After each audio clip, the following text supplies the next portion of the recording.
say yes, and we all know that famous saying, the show must go on.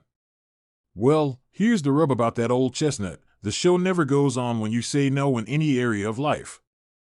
Whatever the personal relationships among the cast members, when they are rehearsing and performing, actors and performers, creative artists, inventors, and visionaries thrive on the power of saying yes.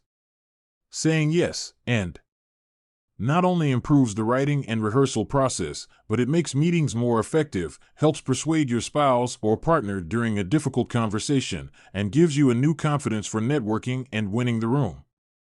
In her book Bossy Pants and in many interviews, Tina Fey of Saturday Night Live and 30 Rock fame has explained the importance of saying yes in her work and then figuring out how to do what she agreed to later. Whatever the problem, be part of the solution, she writes. Don't just sit around raising questions and pointing out obstacles. Know the distinction between saying yes and giving lip service.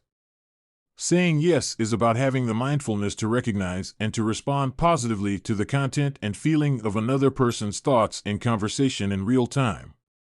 Saying yes, and is about a leap of faith where you give your attention to what others are offering, trusting that you'll know what to do next. The danger of saying no, shutting down creativity. Let's say you and I are doing an improv scene for an audience and you come on stage limping, clearly in a lot of pain, shouting, "I've broken my leg," and I respond by saying, "No, you haven't."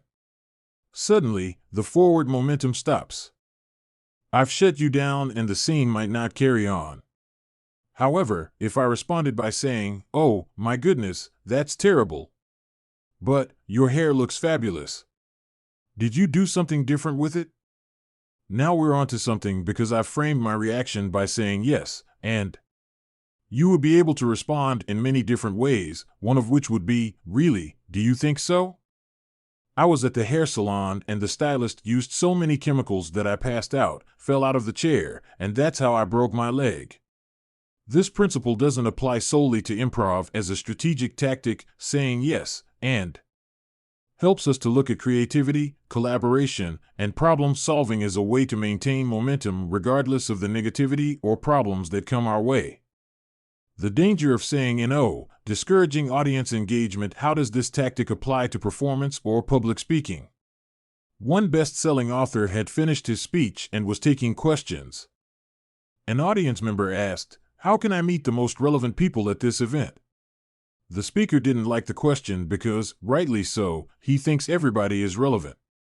However, he then humiliated this poor guy by telling him so in front of thousands of people.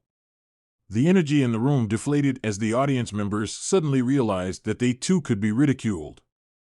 After that, only a few more people mustered the courage to ask a question, and I'm sure many left with an enduring negative impression of a bullying moment, rather than appreciating the good advice that was present inside the no that surrounded the answer to the question. A more helpful approach might have been to bridge from his question by reframing it, "Thanks so much for your question. Yes, it reminds me how everyone here is relevant, so I'd recommend spending as much time as you can networking because you never know how one relationship can open the door to another." The author could then pivot and offer advice on how to meet people. The simple reframe would have recognized the individual asking the question and also served the audience. The point is, there's always a way to turn a potentially negative situation into a positive forum by using the yes and technique. Yes, it does take a little time and forethought to do this, but it can and should be done, especially if you're eager for a warm reception at the end of your talk. The danger of saying no, preventing creative dialogue. Is there a person in your workplace meetings or teams who likes to take the role of devil's advocate, such an unappealing cliché when you think about its meaning? Let's call him the DA. You know how he works. As the meeting develops, a colleague puts forth a suggestion or initiative. Invariably, the DA plays his part. Just to be the devil's advocate, he begins, "Here's why that won't work," or "Gary in accounting won't go for it," and so on. What's inevitable is that he shuts people down, slows down the positive flow, doesn't bridge to the workable aspects of the idea, but continues to poke holes in it. In fact, the DA loves to poke holes in things and even relishes the role. The DA justifies his advocacy with statements such as, "We can't take off with a half-baked idea."